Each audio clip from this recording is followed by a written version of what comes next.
Ахмет Байтұрсынов осы сөзді жазған еді.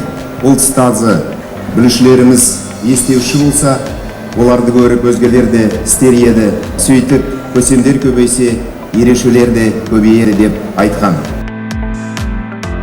Прежде всего, это создать позитивный, безопасный климат в стенах каждого детского сада, школы, колледжа, вуза.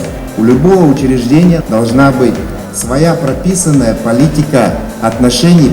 Этот документ должен быть неформальным. Главное – постоянно объяснять детям, проводить настоящие примеры, учить распознавать самые первые признаки травли среди детей, а делать это возможно на специальном внеклассном занятии.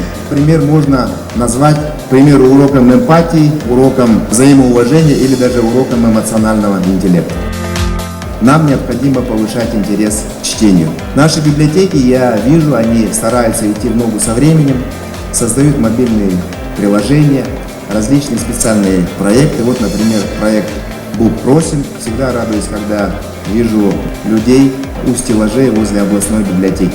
Так важно продолжить качественную популяризацию библиотек.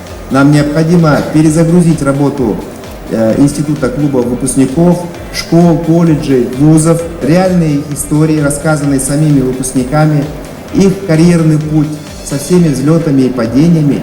Я думаю, что гораздо лучше зайдет для детей и будет лучшим примером для подражания. За каждым достижением стоит труд, умственный или физический.